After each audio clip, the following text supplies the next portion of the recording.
High students, আমরা balance of পেমেন্টসের চ্যাপ্টারটা পড়ছিলাম। আর আমরা এই চ্যাপ্টারটা বোঝার সুবিধার জন্য চ্যাপ্টারটাকে চারটা ভাগে ভাগ করি। একটা balance in current account, balance in capital account, একটা হচ্ছে গিয়ে নেট এরর্স অ্যান্ড ওমিশনস, আর একটা হচ্ছে ফরেন এক্সচেঞ্জ রিজার্ভস। ওকে, আমরা এই ক্লাস পর্যন্ত মানে তার আগের পর্যন্ত ব্যালেন্স ইন ক্যাপিটাল অ্যাকাউন্ট আর ব্যালেন্স ইন কারেন্ট অ্যাকাউন্ট দুটো টপিক শেষ করে ফেলেছি। আজকের ক্লাসে আমাদের থাকছে লাস্টের দুটো টপিক, একটা হচ্ছে কি নেট এরর্স অ্যান্ড ওমিশনস, আর একটা হচ্ছে কি ফরেন এক্সচেঞ্জ রিজার্ভস। ওকে, এবার আগের দিনের ক্লাসে আমি মনে করি একটা কনসেপ্ট মানে কম পড়ে গেছে, যেটা নিয়ে আমার বলা উচিত ছিল। সেটা হচ্ছে কি আমরা পড়ছিলাম আগের দিন যে ব্যাংকিং ক্যাপিটাল ট্রানজ্যাকশনস। আচ্ছা, এটার হচ্ছে কি তিনটা অ্যাকাউন্টের কথা বলি।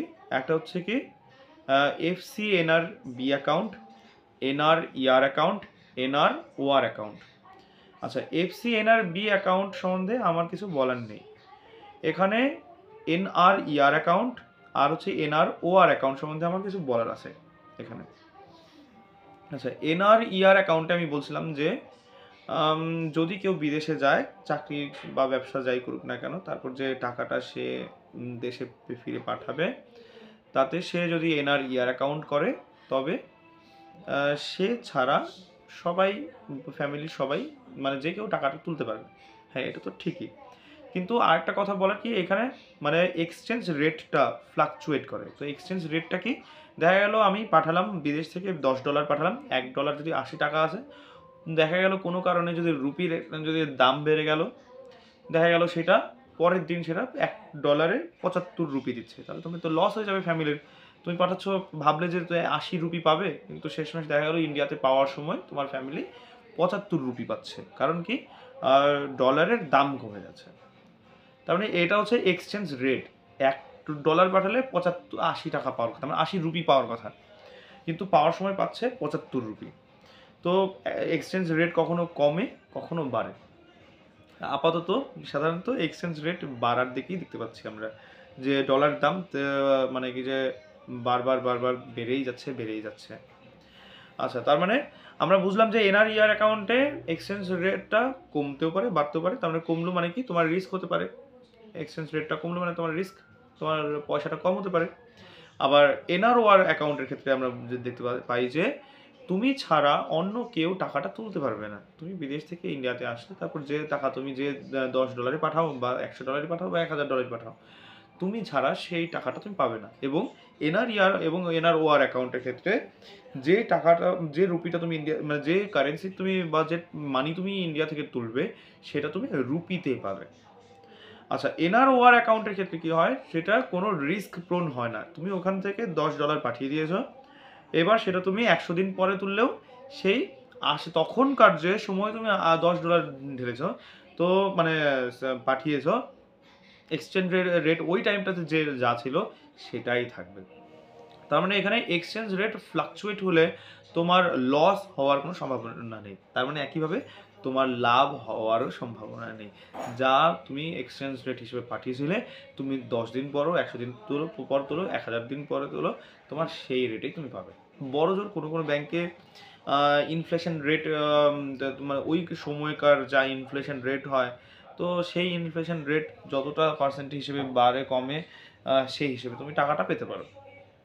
আচ্ছা, এবার রইল হচ্ছে কি আমাদের মেইন টপিক এই ভিডিওটার, একটা হচ্ছে নেট এরর্স অ্যান্ড ওমিশনস, আর একটা ফরেন এক্সচেঞ্জ রিজার্ভস। আচ্ছা, নেট এরর্স অ্যান্ড ওমিশনের মধ্যে কি পাই আমরা, যে কোনো কারণ দেখা গেল যে বিদেশ থেকে আমরা টাকা কোনো মানে প্রচুর মানে অনেক সিটিজেন আছে যারা টাকা পাঠাচ্ছে, বা অনেকে ইন্ডিয়া থেকে বাইরে পাঠাচ্ছে টাকা।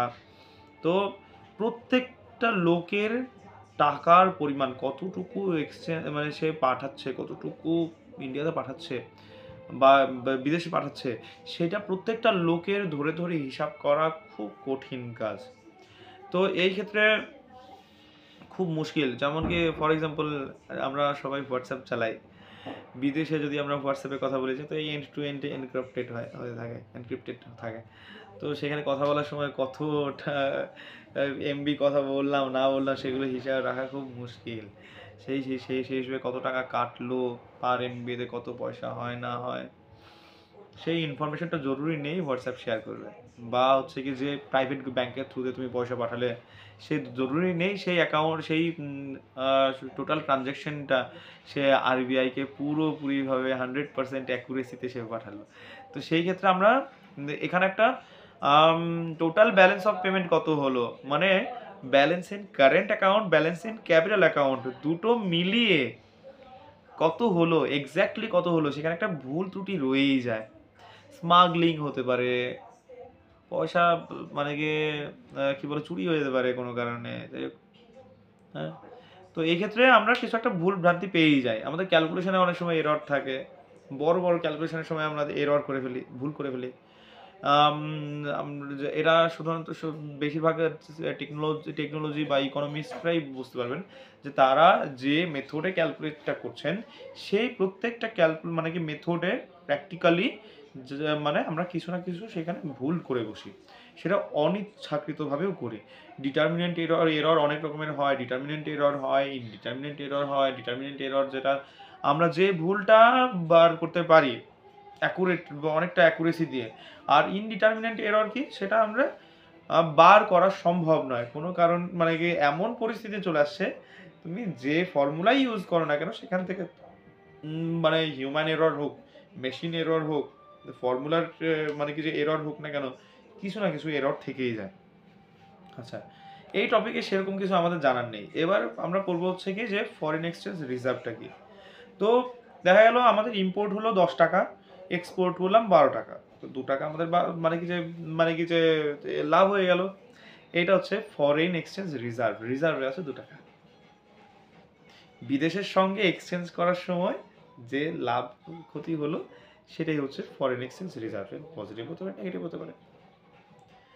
তো তো এই ক্ষেত্রে বলার মধ্যে হচ্ছে কি যে সেই ইন্ডিয়ার ফরেন এক্সচেঞ্জ রিজার্ভের মধ্যে কি হয়, কি পড়ে, যেমন হচ্ছে এসডিআর, স্পেশাল ড্রয়িং রাইট। আমরা ভবিষ্যতে আবার পড়বো ভালো করে যে স্পেশাল ড্রয়িং রাইট কি।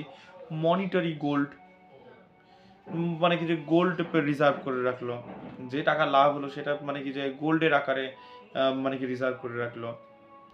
তো এই হচ্ছে ফরেন এক্সচেঞ্জ রিজার্ভ। এখানে চাকরি পরীক্ষাতে বিশাল কিছু জিজ্ঞাসা করার কিছু নেই। তো আজকের আমাদের এইটুকুই ছিল, টপিক ছিল। একটা হচ্ছে কি নেট এরর্স অ্যান্ড ওমিশনস, আর একটা হচ্ছে ফরেন এক্সচেঞ্জ রিজার্ভ। তো আজকের ক্লাসে এই পর্যন্তই, বাই।